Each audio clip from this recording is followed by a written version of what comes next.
power membuat orang bisa menyuruh orang lain to fulfill, to serve their ambition. Dia orang yang penuh dengan kuasa, melakukan banyak mujizat, dan kami sebenarnya mengharap dia akan membebaskan kami dari penjajahan Kekaisaran Romawi. Kamu belajar menghormati lebih lagi Tuhan kehadiran-Mu, menyadari lebih lagi, supaya senantiasa kami hidup, kami tinggal, kami berjalan dekat dengan Engkau. Fellowship yang indah boleh kami alami hari demi hari dalam kehidupan kami. Dan sekarang di tempat ini, dalam hadirat-Mu yang kudus, mari berbicara kepada kami, berfirman kepada kami Tuhan. Nyatakan pikiran-Mu, kehendak-Mu buat kami mengerti apa yang terbaik yang Kau sediakan buat kami semua. Dan bawa hidup kami dalam seluruh kehendak-Mu yang sempurna. Dalam nama Tuhan Yesus. Amin. Puji Tuhan, silakan duduk saudara terkasih.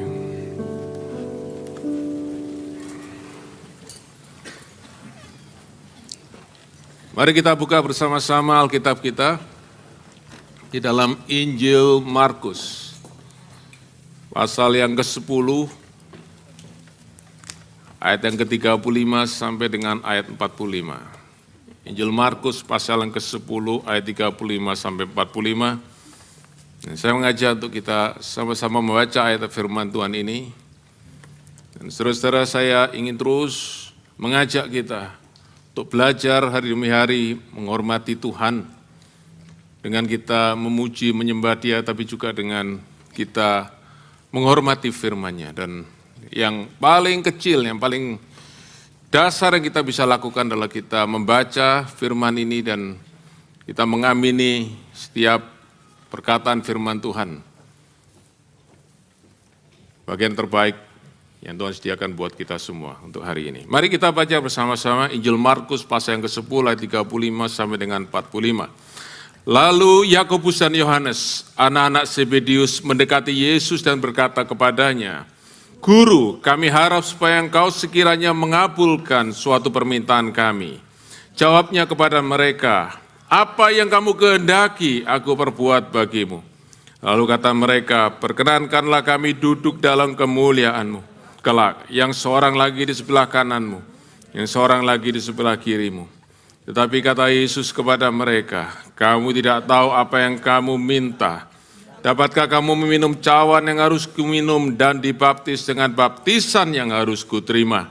Jawab mereka, kami dapat. Yesus berkata kepada mereka, memang kamu akan meminum cawan yang harus kuminum dan akan dibaptis dengan baptisan yang harus kuterima. Tetapi hal duduk di sebelah kananku atau di sebelah kiriku, aku tidak berhak memberikannya.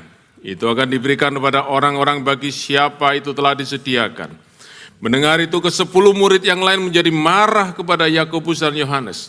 Tetapi Yesus manggil mereka lalu berkata, kamu tahu bahwa mereka yang disebut pemerintah bangsa-bangsa memerintah rakyatnya dengan tangan besi dan pembesar-pembesarnya menjalankan kuasanya dengan keras atas mereka. Tidaklah demikian di antara kamu. Barang siapa yang menjadi besar di antara kamu, hendaklah ia menjadi pelayanmu. Dan barang siapa yang ingin menjadi yang terkemuka di antara kamu, hendaklah ia menjadi hamba untuk semuanya. Karena anak manusia juga datang, bukan untuk dilayani, melainkan untuk melayani dan untuk memberikan nyawanya menjadi tebusan bagi banyak orang. Puji Tuhan. Terus kalau saudara pernah membaca atau pernah mendengar tentang namanya the human psychological needs, ya, yang dikembangkan oleh seorang dari Amerika bernama Abraham Maslow. Kalau saudara ingat itu, maka ada hierarki, ya, tingkatan-tingkatan kebutuhan dan sampai tingkatan yang keempat. Itu namanya self-esteem. Ya, self esteem adalah rasa di mana kita tuh merasa diri kita berharga, satu perasaan di mana kita merasa diri kita valuable. Oke, ada sense of worthiness. Dan itu saudaraku muncul pertama-tama saudaraku dari diri kita yang merasa kita ini punya sesuatu yang distinguished, sesuatu yang istimewa. Ya, we feel something great in ourselves. Mungkin itu saudaraku perawakan saudara, mungkin itu talent, ya, suatu yang talenta atau bakat yang saudara punya. Mungkin itu prestasi saudara, entah prestasi di studi saudara, prestasi di pekerjaan saudara. Mungkin itu juga saudaraku kedudukan saudara, ya, kedudukan saudara mungkin di pekerjaan, kedudukan saudara di masyarakat. Mungkin itu juga sesuatu yang saudara punya, oke? Harta milik saudara, possession kita, yang saudaraku membuat kita merasa we are worthy of something. Kita ini orang yang berharga. Tetapi itu enggak cukup, saudaraku. Self esteem itu enggak cukup kalau saudaraku kita hanya merasa diri kita punya sesuatu yang hebat. Self esteem itu baru muncul, baru lengkap kalau ada pengakuan dari luar. Kalau ada saudaraku social acceptance, kalau ada social recognition, baru kita merasa we feel something great. Nah, hari ini saya ingin saudaraku kita lihat sama-sama apa yang Alkitab katakan tentang greatness. Ya, di dunia olahraga, saudaraku, ada satu istilah yang sering dipakai untuk atlet yang paling hebat. Istilahnya itu GOAT. Saudara pernah tahu? GOAT, oke? Itu bukan kambing, saudaraku ya, oke? Right? Tapi great of all time, greatest of all time. Siapa yang paling besar di antara semuanya itu. Nah, hari ini kita akan lihat apa yang Alkitab katakan tentang greatness, tentang sesuatu yang besar, sesuatu yang bernilai, sesuatu yang berharga. Nah, kisah ini dimulai, saudaraku, dari pertanyaan yang disampaikan oleh dua orang murid Tuhan Yesus, yaitu Yakobus dan Yohanes. Dan mereka bertanya kepada Tuhan Yesus, di dalam terjemahan bahasa Indonesia, rasanya sudah diperhalus. Sebab saudaraku, pertanyaan ini jauh lebih tajam di dalam bahasa Inggris. Dalam bahasa Indonesia mereka katakan kami punya satu permintaan yang kau ingin kabulkan. Ya, kelihatan sekali saudaraku humble request. Tapi bahasa Inggris no, it's a very bold request. Nah, kalau saudara baca bahasa Inggris saudaraku, saya dari NIV. Teacher, we want you to do for us. Baca sama-sama kalimat berikutnya. Whatever we ask. Haleluya. Berapa banyak saudara bilang ini baru namanya minta sama Tuhan, oke? Amin? Yap. Loh, enggak ada yang angkat tangan? Setuju? Enggak? Oh, oke, sudah pinter semua, oke. Saudaraku, ini bukan bold request. Ini kurang ajar request, saudaraku ya. Mereka begitu berani merintah Tuhan. Tuhan, guru. Oke? Kami kasih kepada kami apa saja kami minta. Oh, saudaraku. Wow.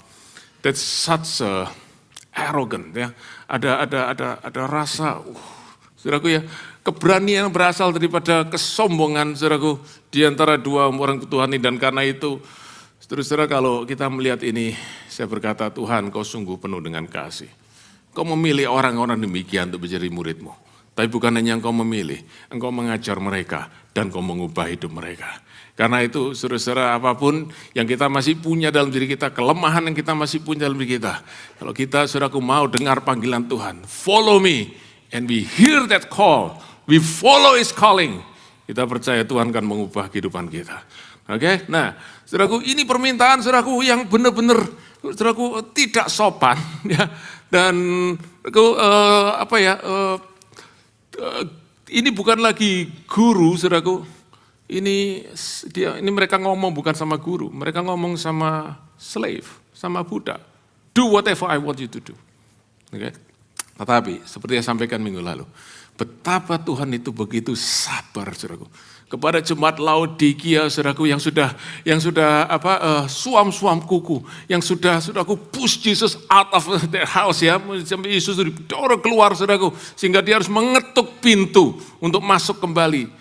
Tuhan Yesus begitu sabar, Tuhan Yesus mengasihi mereka. Demikian juga dengan dua murid. Tuhan Yesus sabar dan dia berkata, apa yang kau inginkan? Oke, dia tidak berkata, who do you think you are? Oke, ya. Tuhan Yesus tidak scold mereka. Tuhan Yesus tanya, apa yang kau ingin? Lalu mereka jawab, ini yang mereka inginkan. Kami ingin, kalau kau nanti sudah masuk dalam kemuliaan, biarkan kami berdua duduk sebelah kiri, duduk sebelah kanan. Itu tempat paling terhormat setelah tempat yang di tengah. Nah, saudara-saudara, kalau kita ngelihat ini, oh ya mereka minta seperti itu. Tapi kita mesti tahu kenapa mereka minta seperti itu. Saudaraku, ada alasannya. Kalau saudara kita lihat di dalam ayat yang ke-32, saudara lihat Alkitab saudara ayat 32. Dikatakan gini, Yesus dan murid-muridnya sedang dalam perjalanan ke Yerusalem. Oke? Jadi saudaraku, pertanyaan ini muncul waktu mereka sedang berjalan ke Yerusalem. Dari mana mereka? Mari mundur pasal 9, oke, ayat yang ke-33. Kemudian tibalah Yesus dan murid-muridnya di Kapernaum. Jadi ini perjalanan dari Kapernaum ke Yerusalem. Kapernaum itu ada di provinsi Galilea di sebelah utara. Sudah tahu ada Danau Galilea di situ, kadang disebut Danau Tiberias, Danau Genesaret. Dan mereka menuju ke selatan, menuju ke Yerusalem, dan jalannya itu mendaki. Oke, jalannya itu naik. Karena Yerusalem itu ada di Bukit Sion. Oke, jadi jalannya itu naik. Nah, buat Yohanes dan Yakobus dan buat murid-murid Tuhan, saudaraku, ini perjalanan yang sangat signifikan. Mengapa? Karena selama Tuhan Yesus pelayanan Tuhan Yesus di daerah Kapernaum, di daerah provinsi Galilea itu, Tuhan Yesus melakukan banyak sekali mujizat. Dan karena begitu banyak mujizat, maka banyak orang-orang yang mengikut Yesus. Mereka percaya kepada Yesus, mereka mulai menaruh pengharapan kepada Tuhan Yesus sebagai Mesias. Saudara, kalau saudara ingat, saya harap saudara ingat, waktu Tuhan Yesus baru bangkit dari kematian, dia berjalan saudaraku dengan dua muridnya dari Yerusalem menuju Emmaus. Dan di tengah perjalanan itu, saudaraku, dia tidak menunjukkan siapa dirinya, sehingga dua muridnya itu enggak tahu bahwa itu adalah Tuhan Yesus. Nah, Tuhan Yesus tanya kepada mereka, apa yang kamu perbincangkan? Lalu saudaraku dikatakan begini, salah satu dua murid itu namanya Kleopas, itu dengan muka muram berkata kepada Tuhan Yesus, apa engkau satu-satunya orang yang enggak tahu apa yang terjadi di Yerusalem? Tuhan Yesus tanya apa? Yesus dari Nazaret. Yesus dari Nazaret. Dia orang yang penuh dengan kuasa, melakukan banyak mujizat, dan kami sebenarnya mengharap dia akan membebaskan kami dari penjajahan kekaisaran Romawi. Dia kami harapkan jadi Mesias secara politik, Mesias secara negara, Mesias secara jasmani. Tapi justru dia mati di atas kayu salib. Jadi saudaraku, perjalanan menuju Yerusalem adalah perjalanan di mana murid Tuhan mulai mengharapkan bahwa Tuhan Yesus tiba di Yerusalem. Yerusalem adalah pusat daripada pemerintahan, pusat daripada saudaraku, center daripada orang-orang Israel pada waktu itu, orang Yahudi pada waktu itu. Tuhan Yesus akan masuk Yerusalem dan dia akan mendirikan tahta kerajaan Israel, akan memulihkan kembali kerajaan Israel. Ya, dan itu sebabnya kalau saudara ingat waktu Tuhan Yesus masuk ke Yerusalem, dia masuk mengendarai seekor keledai dan orang-orang menyambut dia sebagai raja. Hosana, diberkatilah datang dalam nama Tuhan. Oke, artinya saudaraku, ini dia Mesias. Tapi ternyata harapan mereka benar-benar pupus. Bukan karena apa? Karena mereka salah menaruh pengharapan mereka. They have wrong expectation on Jesus. Dan saudaraku demikian, saudaraku Yohanes dan Yakobus, waktu mereka sedang berjalan menuju Yerusalem, mereka mengharapkan bahwa Yesus tiba di Yerusalem, dia akan mendirikan tahtanya dan mereka minta kami di sebelah kiri dan di sebelah kanan. Saudara, ini permintaan yang this is a very very ambitious request. Ini permintaan yang penuh dari ambisi mereka. Dan yang penting, ini permintaan yang berasal dari pride yang ada dalam diri mereka dan selfishness. Kenapa saudaraku? Karena mereka benar-benar ingin dan melihat diri mereka lebih baik dari teman-teman mereka satu kelompok, yaitu 10 orang yang lain. Kami mau lebih daripada 10 yang lain. Ini ada 12, tapi kami mau yang paling istimewa. Sebelah kiri dan sebelah kanan. Saudara-saudara,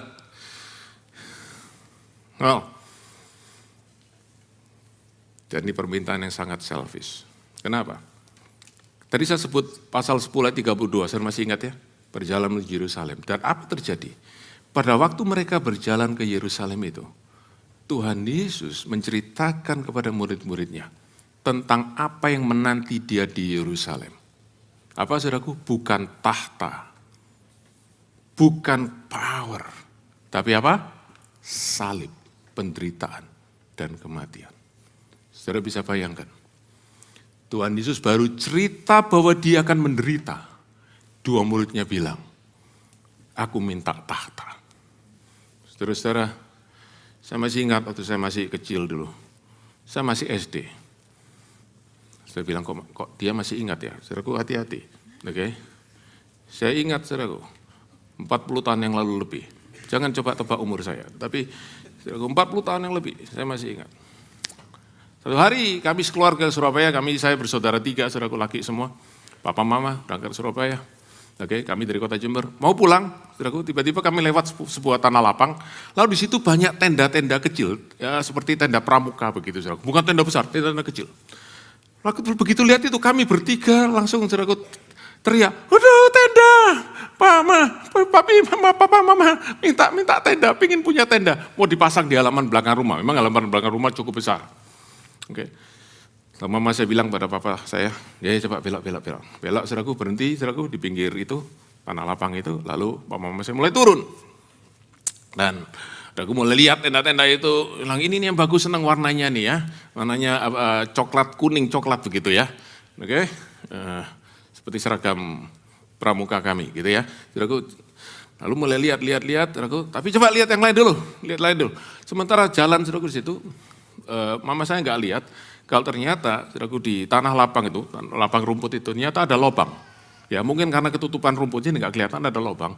Kaki mama saya masuk di situ dan terkilir, saudaraku. Mama saya teriak, oh! Ya, untung papa saya, saudaraku, sikap pegang, saudaraku, dari samping. Mama saya nggak sampai jatuh. Tetapi, saudaraku, kakinya terkilir dan papa saya tuntun pelan-pelan kembali ke mobil. Dan kami anak-anak ikut ke mobil. Papa saya, saudaraku, bawa tolong mama saya duduk lagi di kursi mobil di depan. Bapak saya tungguin di sebelah, gimana? Aduh, sakit. Bapak saya mulai khawatir, bapak saya dokter, saudara. Ya, dan mulai pikir, duh gimana nih? Gimana? Kita mau periksa? Dan sebentar, aduh sakit. Udah, tunggu. Oke, tunggu, enggak apa-apa. Tunggu. Biar. Anu dulu, ya. Di mobil, saudaraku, enggak ada apa-apa, enggak ada es, enggak ada air hangat, jadi ya terpaksa cuma ditunggu aja begitu. Kami anak-anak duduk, suruhku masuk di kursi belakang lagi.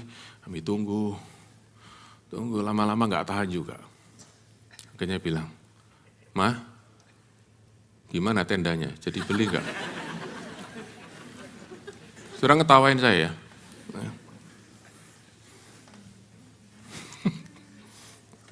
Ini mama lagi sakit terkilir.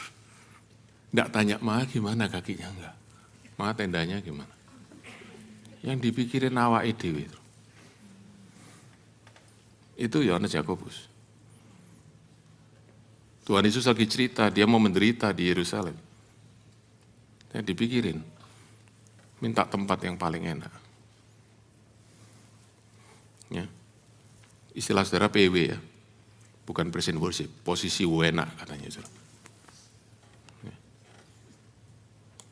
Selfish. Dan disitulah saudaraku Tuhan Yesus mengoreksi mereka. Disitulah saudaraku Tuhan Yesus meluruskan mereka. Berkata, kalau kamu ikut aku bukan mencari tahta di dunia ini. Bukan mencari glory di dalam dunia ini. Tapi justru engkau harus tahu, engkau harus minum cawan dan mengalami baptisan yang engkau terima. Saudaraku, kalau bicara soal cawan itu bicara tentang penderitaan. Baptisan bicara tentang penderitaan kematian. Oke? Dan Tuhan berkata, kalau engkau ikut aku, engkau tidak ngejar di dalam dunia ini. Suatu yang sementara, kemuliaan sementara. Justru di dalam dunia ini, engkau akan menderita banyak hal yang menyakitkan karena aku. Tapi, saudaraku, Tuhan Yesus ungkapkan ini dalam sebuah pertanyaan. Dan Tuhan Yesus ingin mengoreksi dengan kalimat, berkata, you follow me not because of the throne on this world, not because of the glory of this world, but you follow me, you are ready to suffer with me. Dua murid ini nangkepnya adalah, oh jadi ini syaratnya untuk bisa duduk di sebelah kiri atau kanan. Karena itu mereka langsung jawab, yes we can. Wah, yes we can, saudaraku. Benar-benar mereka nggak ngerti maksud daripada Tuhan Yesus ini. Dan itulah sebabnya, saudaraku, hati yang selfish, hati yang penuh dengan kesombongan, itu membuat telinga hati kita jadi tuli. Kita tidak bisa menangkap, kita tidak bisa peka, saudaraku, kepada maksud daripada orang lain. Because we are so selfish, we are so focused on ourselves. Dan disitulah, saudaraku, Tuhan Yesus berkata, you don't know what you're asking. Berapa banyak saudara pernah berdoa minta sesuatu sama Tuhan? Oh, yang lain tidak pernah ya? Oke. Untuk saudara yang tidak pernah angkat tangan, ada satu ayat yang cocok buat saudara, Yakobus 4 ayat 2. Kamu tidak pernah menerima apa-apa karena kamu tidak pernah berdoa. Oke? Nah, bagi saudara yang angkat tangan, saya mau tanya pada saudara-saudara. Berapa banyak saudara yang benar-benar berpikir, benar-benar merenung. Waktu saudara minta itu saudara tahu benar apa yang saudara minta. Oh, saya tahu. Saya tahu ini, saya ada persoalan besar, saya mesti keluar dari persoalan ini. Bukan itu, saudaraku. Saudara tahu enggak esensi daripada permintaan saudara itu? Saudaraku, apa esensi dari permintaan Yakobus dan Yohanes ini? Permintaan mereka adalah permintaan yang berdasarkan their selfish ambition and pride. Itu sebabnya Yakobus pasal 4 yang ketiga berkata, atau kamu berdoa juga, tapi kamu juga tidak menerima apa-apa. Karena yang kamu minta, hendak kamu habiskan untuk memuaskan hawa nafsumu. Saudaraku, waktu kita minta kepada Tuhan, mari kita lihat apa akar daripada permintaan itu. Saya tidak ada waktu membahas, saudaraku, tetapi this is something. Ini sesuatu yang kita mesti pikirkan sungguh-sungguh. Waktu kita berdoa, mari kita renungkan. What is the root of our prayer? Dan saudaraku, Tuhan Yesus masih dengan begitu sabar, dia meluruskan lagi dua murid ini. Dia berkata begini, kamu memang akan minum cawan yang ku minum dan baptisan yang kau harus alami. Artinya begini, kamu memang akan menderita ikut aku. Tetapi hal duduk sebelah kanan kiriku, itu sudah disiapkan untuk siapa yang berhak untuk menerimanya. Artinya Tuhan Yesus berkata begini, kalau kamu ikut aku, kamu bukan cari itu. Tapi engkau ikut aku karena kau mau setia ikut aku, melewati segala hal yang tidak enak, di dalam hidupmu, segala penderitaan. And when you suffer for me. You not suffer for your ambition. Sudah ngerti? Oke? Yesus berkata, kalau engkau menderita karena namaku. Bukan menderita untuk ambisimu. Engkau bukan bayar harga untuk ambisimu. Itu pesan Tuhan buat saudara dan saya semua. Saudara-saudara, apa yang kita cari dalam kita mengikut Tuhan? Apa yang kita kejar, apa yang kita harapkan? Saudara-saudara, mari kita belajar. Kalau kita ikut Tuhan artinya kita bukan ikut Tuhan untuk mengejar ambisi kita, tapi kita ikut Tuhan karena kita menyerahkan diri kita kepada kehendak Tuhan.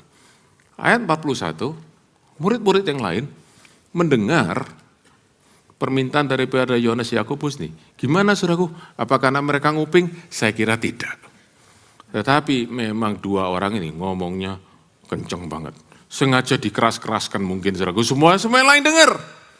Nah, mereka otomatis marah kepada Yohanes dan Yakobus. Kenapa mereka marah? Saudara bisa bayangkan? Semua marah. Karena mereka pasti berpikir, memangnya dua orang itu pikir mereka siapa? Kok mereka yang merasa pantas duduk di sebelah kiri kanan Tuhan Yesus? Apa mereka itu lebih hebat dari kami? Apa mereka itu lebih baik dari kami? Apa dasar mereka merasa mereka lebih baik dari kami? They are not better than us. How dare they ask that request? Sudah bisa ngerti ya? Karena itu saudaraku pakai kata indignation, benar-benar geram saudaraku. Tapi saudara tahu kenapa mereka geram? Mereka geram karena kelihatannya mereka tuh belum reda dari konflik yang terjadi di antara mereka pada waktu itu. Kalau saudara mundur ke pasal 9, mari kita lihat saudara ke pasal 9. Oke? Di pasal 9 itu, Kalau saudara melihat di dalam ayat yang ke-30 sampai 32, maka ditulis itu, waktu Tuhan Yesus masih ada di daerah Galilea, saya ingat ya, waktu masih di Galilea, belum lagi ke Yerusalem. Maka dia mulai cerita kepada murid-muridnya untuk kali yang kedua, tentang penderitaan yang dia akan alami di Yerusalem. Dia sudah cerita, ini kali kedua loh. Oke? Dan waktu Tuhan Yesus cerita kali yang kedua itu, ya, kemudian saudaraku, ayat 33 dikatakan, waktu Tuhan Yesus tiba di Kapernaum, dan ketika dia sudah di rumah, ia bertanya kepada murid-muridnya, kamu tadi itu perbincangan apa? Nah, kata membincangkan ini, saudaraku, terlalu netral. Bahasa Inggrisnya pakai kata argue. Kamu sedang debat apa? Kamu sedang argumen apa tadi? Murid-muridnya tidak berani jawab, sebab apa? Mereka tadi sedang berargumen apa? Siapa yang paling besar? Bukan badannya loh ya, tapi artinya siapa yang paling tinggi statusnya di antara semua yang lain. Jadi saudaraku sudah ada konflik itu. Saya mau cerita dulu para saudara-saudara. Ternyata saudara-saudara murid-murid Tuhan 12 itu enggak selalu akur loh. Seringkali mereka itu bertengkar satu dengan yang lain. Sering mereka itu argue. Bahkan saudaraku sampai saat terakhir, waktu mereka mau perjamuan terakhir, perjamuan Paskah terakhir dengan Tuhan Yesus, masih juga ada argumen. Argumennya apa? Siapa yang harus cuci kaki? Oke? Nah kali ini saudaraku, Tuhan Yesus baru cerita tentang penderitaannya, langsung disambung dengan diskusi, argumen, debat tentang siapa yang paling besar. Oh, saudaraku benar-benar, kalau saudara baca tentang ini, saudara bisa marah ya sama murid-murid Tuhan Yesus. Tapi saudaraku jangan marah. Biarlah saudara seperti saya, merasa terhibur. Ternyata mereka tidak lebih baik dari kita juga, saudara. Ya, oke. Dan saudara, ini yang terjadi. Dan itu sebabnya mereka marah kepada Yohanes dan Yakobus. Dan saya ingin beritahu pada saudara-saudara. Dengar ya. Saudara-saudara, pride daripada, kesombongan daripada Yohanes dan Yakobus ternyata men-trigger, menyulut kesombongan daripada 10 murid yang lain. Karena itu mereka marah kepada Yohanes dan Yakobus. Karena saudaraku, mereka merasa, kenapa mereka merasa lebih baik dari kami? Berarti mereka tidak merasa lebih kurang. Mereka juga merasa diri mereka lebih baik. Atau at least sama baiknya. Nah dengar. Saudara semua, terutama saudara yang ada di KUL, saudara yang belum ikut KUL, mari ikut sama-sama. Tapi saudara ada di KUL, perhatikan baik-baik. Perhatikan ya, pride always brings division. Saudaraku, sombongan akan membuat perpecahan, tetapi humility brings unity. Kerendahan hati akan membuat kita bisa bersatu. Nanti bagian terakhir kita baca dari pesan Paulus di Filipi yang kedua, surat Filipi pasal yang kedua. Ya. Tapi yang terjadi, dan waktu Tuhan Yesus melihat itu, dia panggil murid-muridnya, lalu dia mulai cerita kepada mereka. Dia mulai sampaikan pesan ini kepada mereka. Dia berkata begini, aku memberitahu kepadamu, kamu pingin tahta ya, kamu pingin position. Oke? Dan position itu bukan soal kursinya, bukan soal posisinya, tetapi posisi itu bicara soal power. Kamu pingin power ya. Kamu ingin punya power yang besar. Kenapa? Karena kamu ingin memerintah. Oke? Power means ruling. Power means reigning. Power means controlling. Dan itu yang dilakukan pemerintah-pemerintah, penguasa-penguasa di dunia ini. Tuhan Yesus berkata kepada mereka, kamu lihat pemerintah Romawi. Bagaimana mereka memperlakukan orang-orang di bawahnya. Bagaimana memperlakukan rakyatnya. Bagaimana memperlakukan saudara orang-orang yang di bawah pemerintahannya. Dikatakan mereka lakukan dengan tangan besi. Dan mereka exercise authority. Artinya exercise authority apa? Do this, do this, do this, do this. Oke, lakukan ini. Perintah terus. Saudaraku, dan mereka menyuruh orang lain lakukan semua yang mereka kehendaki.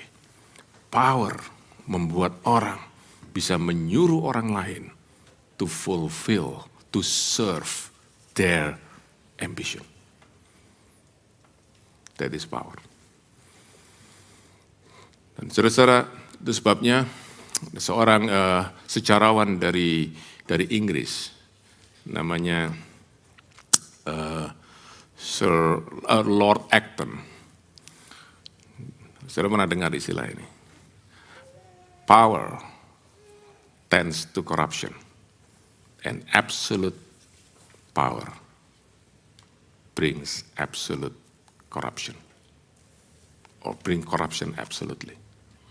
Dosa dalam diri manusia membuat manusia jadi selfish, buat manusia jadi mementingkan diri sendiri, egois, dan mereka akan pakai power untuk memuaskan ego mereka, menjadikan semua orang lain hamba-hamba mereka, memenuhi kebutuhan mereka. Dan Tuhan berkata, itulah pemerintah yang ada di dunia. Kamu lihat sekarang, yang sekarang terjadi saat ini. You know, kata Tuhan, engkau tahu, engkau lihat sendiri. Dan murid-murid semua berkata, iya. Dan Tuhan berkata, kamu pingin yang kayak gitu? No, not so with you. Tidak demikian dengan kamu. Tuhan bukan menyalahkan power. Tuhan menyalahkan cara menggunakan power. Tuhan menyalahkan saudaraku karakter dari yang memegang power itu. Karena itu Tuhan berkata, tidak demikian di antara kamu. Sebab kamu adalah bagian daripada kerajaan Allah. And the rule and the principle of the kingdom of God is not just different, but opposite to the rule and principle of the kingdom of the world. Prinsip aturan daripada kerajaan Allah berbeda bahkan berlawanan dengan kerajaan di dunia ini. Dan Tuhan berkata kalau di dunia ini power, saudaraku, adalah kesempatan untuk kita bisa pakai orang lain, exploit orang lain, manfaatkan orang lain. Tidak demikian di antara kamu. Karena itu Tuhan ingin gereja Tuhan yang adalah miniatur daripada kerajaan Allah harus punya sistem, harus punya culture, harus punya prinsip yang berbeda dengan pemerintah-pemerintah yang saudaraku melaksanakan power untuk kepentingan mereka sendiri. Itu sebabnya saudaraku Rasul Petrus, saya track sedikit. Rasul Petrus pesan saudaraku dalam surat 1 Petrus pasal yang kelima. Saya akan bacakan cepat saja buat saudara. Di dalam ayat yang kedua dan ketiga, dia berkata begini, gembalakanlah kawanan domba lain padamu. Jangan dengan paksa tapi dengan sukarela sesuai dengan kehendak Allah. Dan jangan karena mau mencari keuntungan, tetapi dengan pengabdian diri. Ayat 3, janganlah kamu berbuat seolah-olah kamu mau memerintah atas mereka yang dipercayakan kepadamu, tetapi hendaklah kamu menjadi teladan bagi kawanan domba itu. Saudaraku, memerintah artinya bagaimana? You do this. Petrus bilang, enggak, kamu enggak berkata, lakukan ini, enggak, kamu lakukan lebih dulu. Lalu kamu berkata, mari sama-sama kita lakukan. Itu saudaraku yang Petrus mau. Petrus pesankan untuk kita semua. Terutama saudara-saudara yang dipercaya menggembalakan jiwa-jiwa yang ada, yang Tuhan percayakan kepada saudara-saudara semua. Nah, karena itu saudara-saudara, Tuhan Yesus berkata kepada mereka, tidak demikian dengan kamu. Lalu dia berkata, bagaimana dengan kita dalam kerajaan Allah? Cara kita harus berbeda. Cara kita memegang power, memegang status harus berbeda. Dia berkata gini, siapa yang mau menjadi besar? Dia harus menjadi pelayan. Siapa yang menjadi nomor satu, prominence, ya, harus menjadi hamba bagi semuanya. Nah, saudara-saudara, kita harus mulai dengan ini dulu.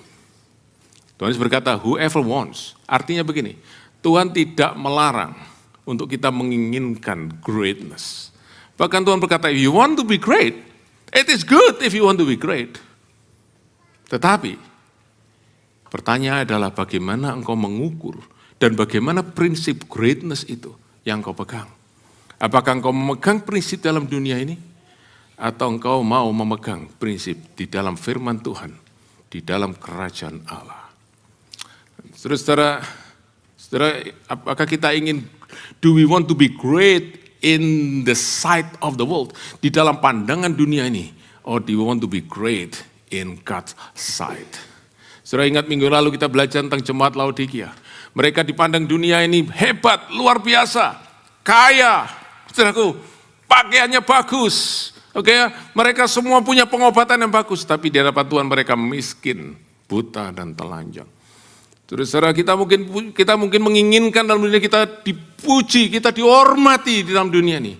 Tapi di hadapan Tuhan, saudaraku, kita adalah orang yang malang, yang miskin, buta dan telanjang.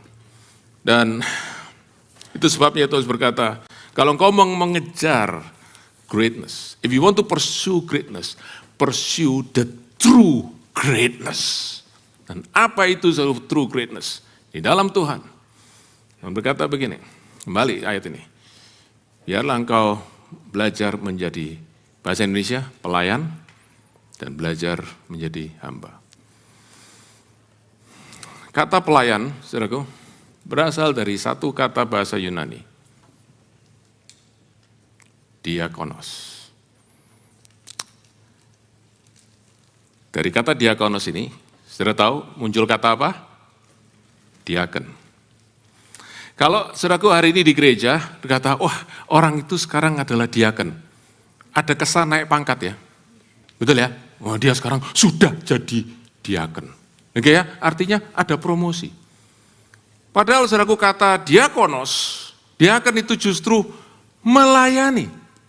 Orang yang tadi biasa-biasa sekarang dia melayani, berarti dia tuh menempatkan dirinya, perhatikan, pelayan menempatkan dirinya lebih rendah daripada orang yang dia layani. Dan kata diakonos ini, saudaraku, kata ini, saudaraku, artinya secara sederhana, arti harafiahnya adalah seorang yang melayani, waiter, yang melayani orang di pesta, ya, melayani orang di pesta makanan dan minuman.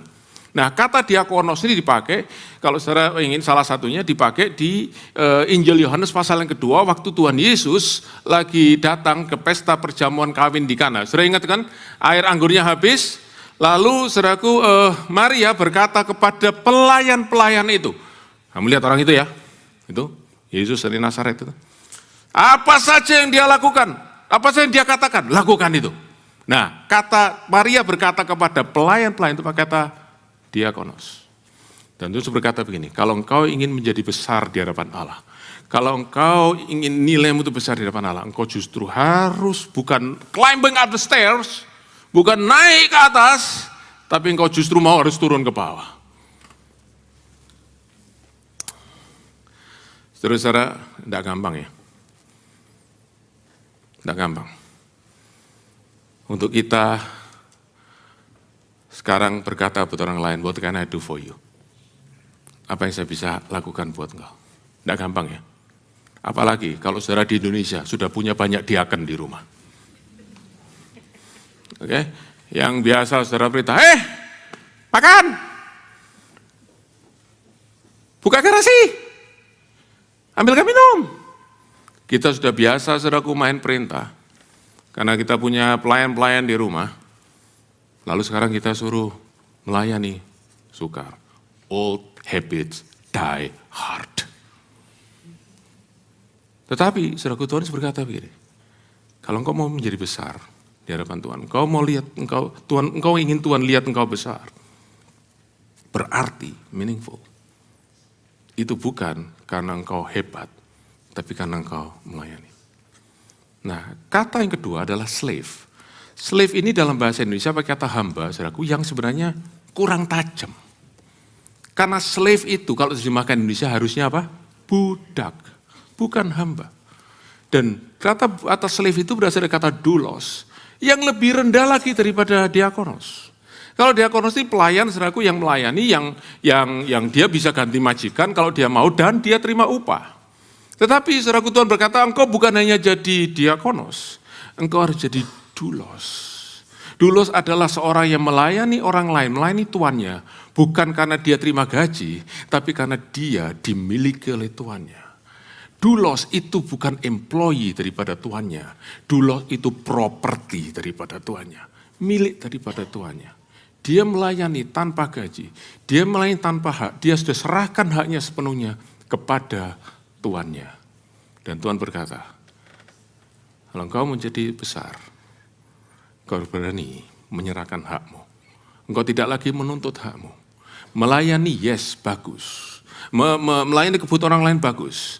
Tapi tidak cukup engkau hanya melayani kebutuhan orang lain. Engkau melayani kebutuhan orang lain tanpa menuntut hakmu.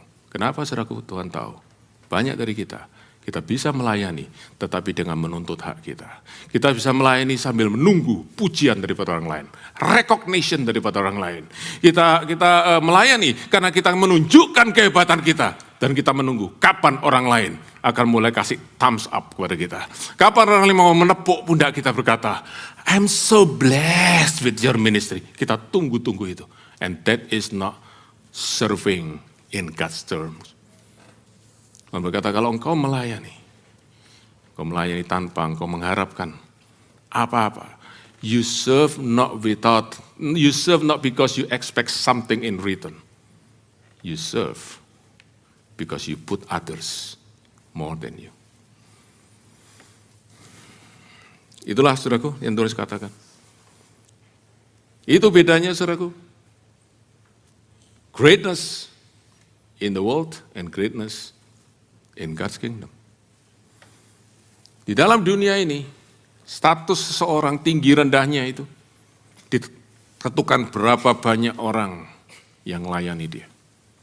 Berapa banyak orang yang datang, saudaraku, bukain pintu, antar, saudaraku, tanya terus, Pak perlu apa, Pak? Pak perlu apa? Oke, saudaraku. Makin banyak orang yang melayani, semakin tinggi posisi saya. Di dalam kerajaan Allah, kebalik. Dalam kerajaan Allah, the greatness of someone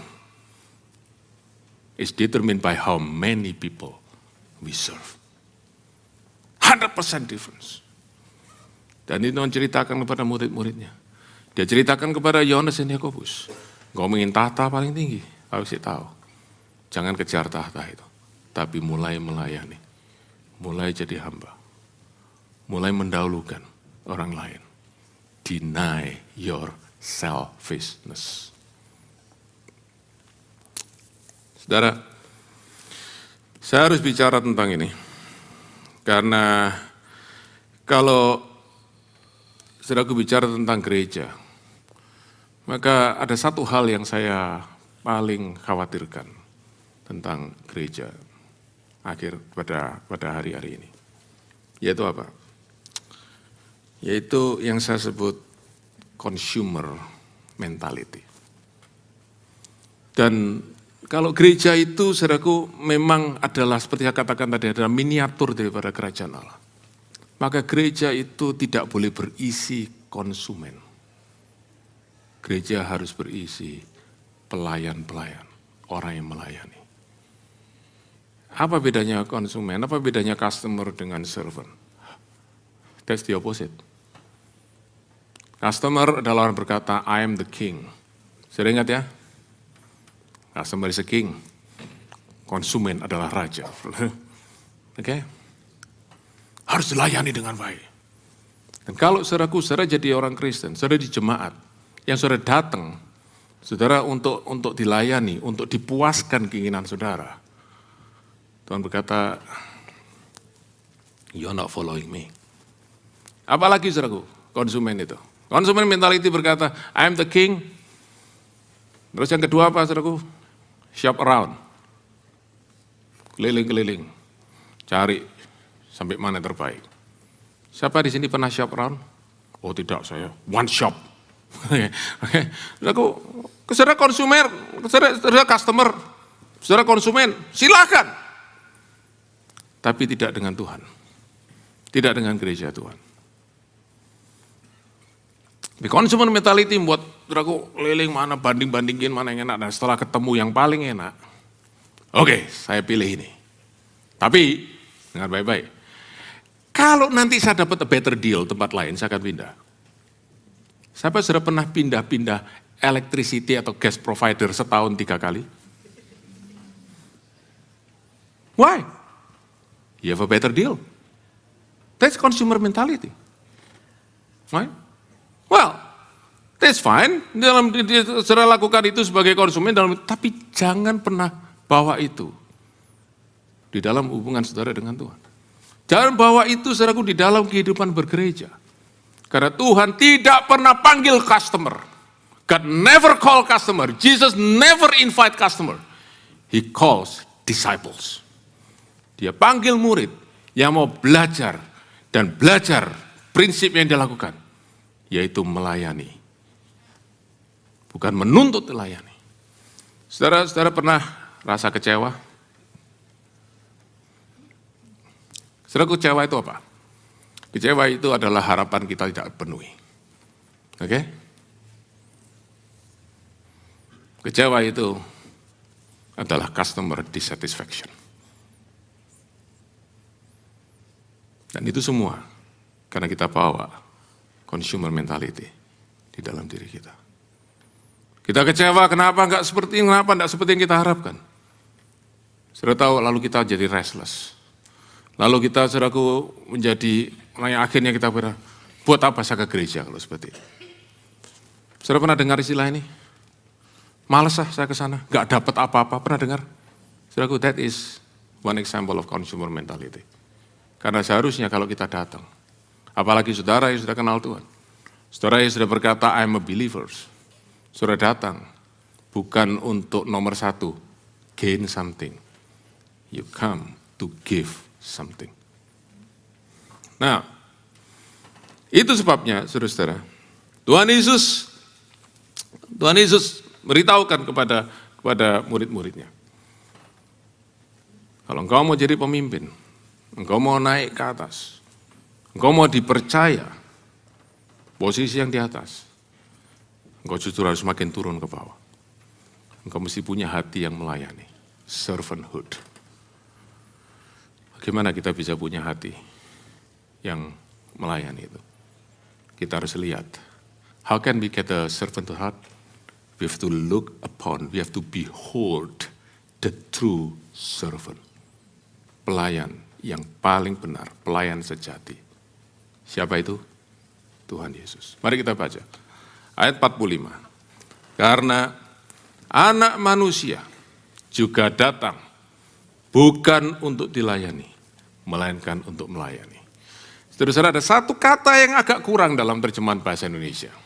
Kalau bahasa Inggris, saudaraku, terjemahan bahasa Indonesia tadi berbunyi begini, for the Son of Man.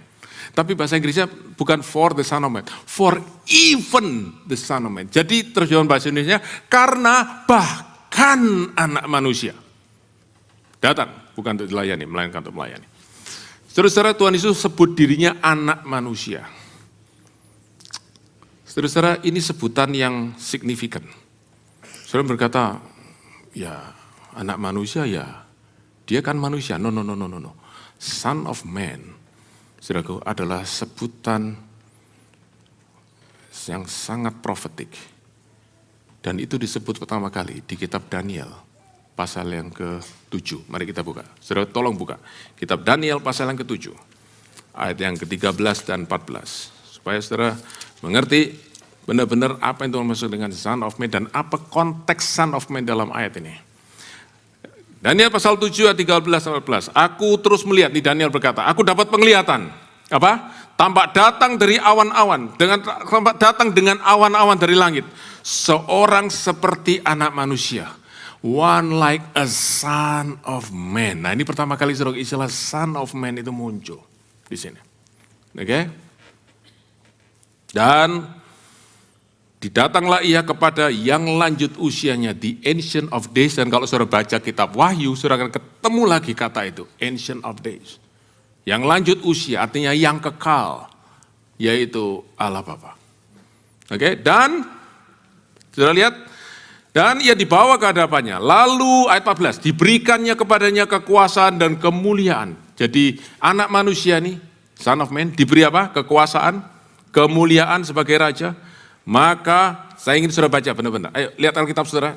Jangan baca sini bahasa Inggris. Lihat Alkitab saudara. Maka orang-orang dari segala bangsa, suku bangsa dan bahasa mengabdi kepadanya. Bahasa Inggrisnya should serve him. People from all nation and languages, all tribes, all ethnics should serve the Son of Man. Saudara ngerti sekarang? Karena itu Tuhan berkata bahkan anak manusia, bracket parentesis, yang harusnya dilayani oleh semua orang. Dia datang bukan untuk dilayani. Walaupun dia layak untuk dilayani. Walaupun harusnya dia dilayani. Tapi dia datang tidak mencari orang yang melayani. Tapi dia justru melayani. Saudara-saudara, tidak ada yang lebih daripada Tuhan Yesus yang patut dilayani. Tapi dia justru orang yang tidak pernah mencari sesuatu, menuntut orang untuk melayani. Dia sudah datang untuk melayani. Nah, saudara-saudara, kalau kita melihat ini, kita bisa belajar satu hal. Son of Man punya kedudukan paling tinggi, punya hak, punya rights to be served. He denied his right. Saudara-saudara, apa yang membuat kita ini enggak mau melayani orang lain? Apa yang membuat kita tidak mau menjadi pelayan? Apa artinya menjadi pelayan? Mendahulukan kepentingan orang lain. Apa? 2. Number 1 is pride. Number 2 is selfishness. Pride itu bicara apa? Pride itu isinya 2 pertanyaan. Who am I? Who are they? Or who is he? Who is she?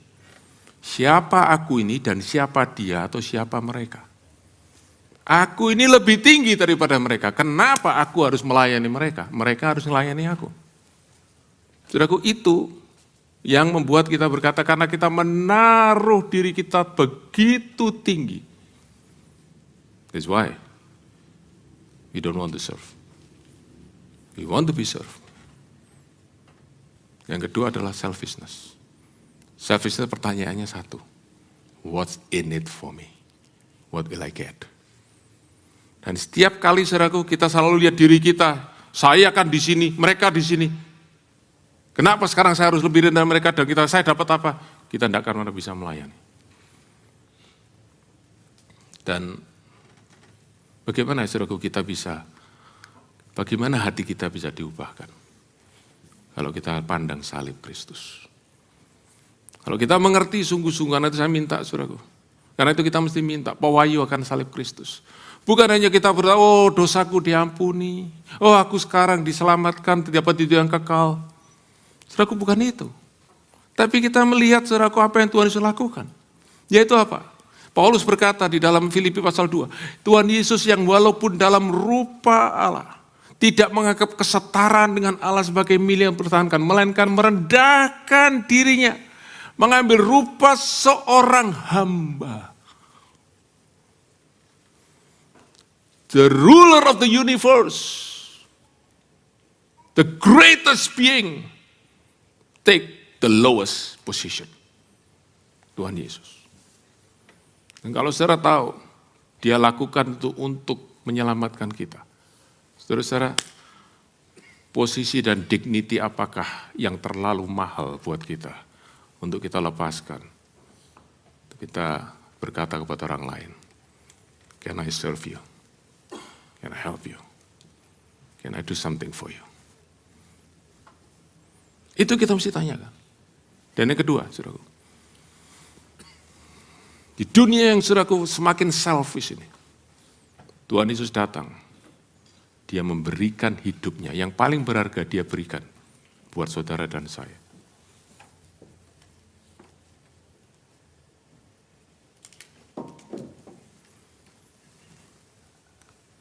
Dan kalau dia berikan hidupnya untuk saudara saya, apa yang terlalu mahal yang kita tidak bisa berikan buat orang lain? Tapi ada satu lagi yang terakhir. Ini yang paling penting. Seringkali tanpa sadar, kita waktu saudaraku berhadapan orang lain, muncul dalam pikiran kita seperti ini.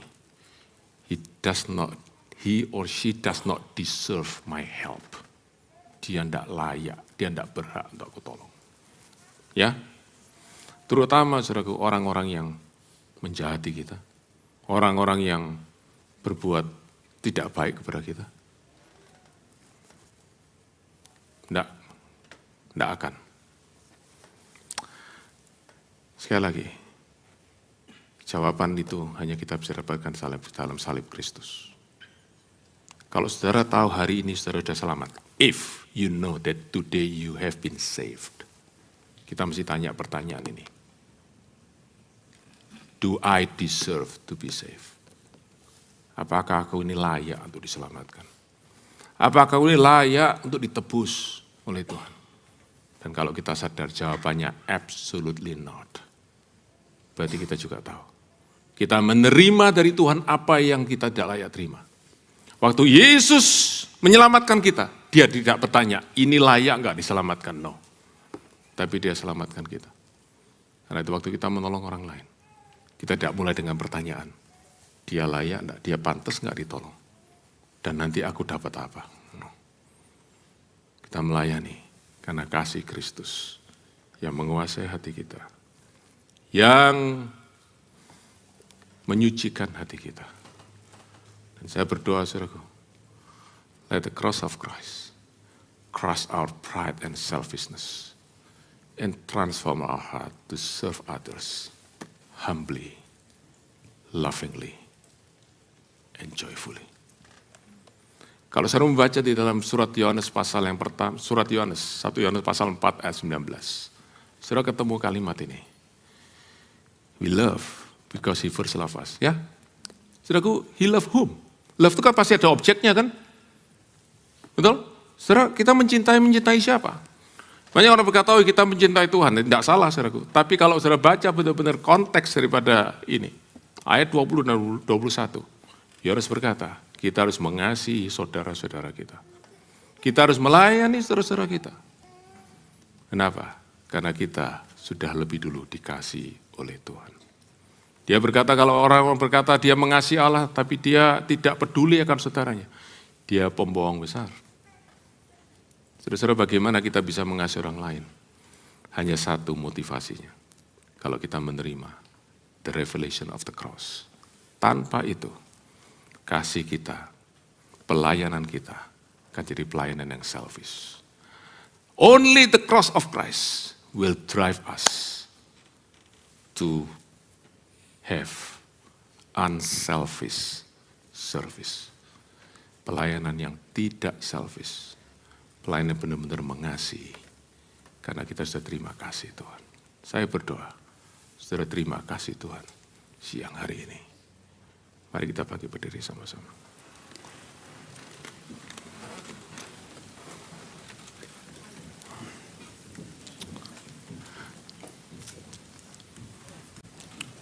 Mari kita berdoa.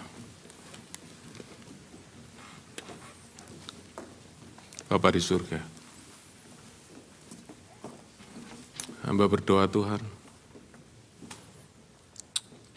Roh Kudus, Engkau bekerja saat ini. Engkau bekerja saat ini. Hamba minta Engkau bekerja saat ini. Sama hati, setiap hati yang di tempat ini Tuhan. Lembutkan setiap hati di tempat ini. Kami yang sudah sering terhisap di dalam arus dunia ini. It's all about me, my, and mine. I. Tuhan biar kami boleh pandang the Son of Man. Tuhan Yesus yang mulia, yang layak dilayani. Tapi tidak menuntut untuk dilayani. Tapi justru melayani. Tuhan, banjiri hati kami, flush our heart with your unselfish and sacrificial love. Jamah hati kami Tuhan. Biar salib itu bukan hanya kami kenal sebagai pengampunan dosa kami, tetapi sebagai transformasi hati kami. Terima kasih Tuhan. Terima kasih.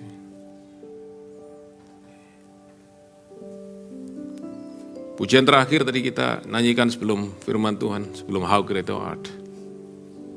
Bicara tentang apa yang saya bagikan kepada saudara semua. Tuhan Yesus, who is above all power, above all things. He gave himself as a sacrifice. rejected, laid behind the stone. Mati, dikuburkan.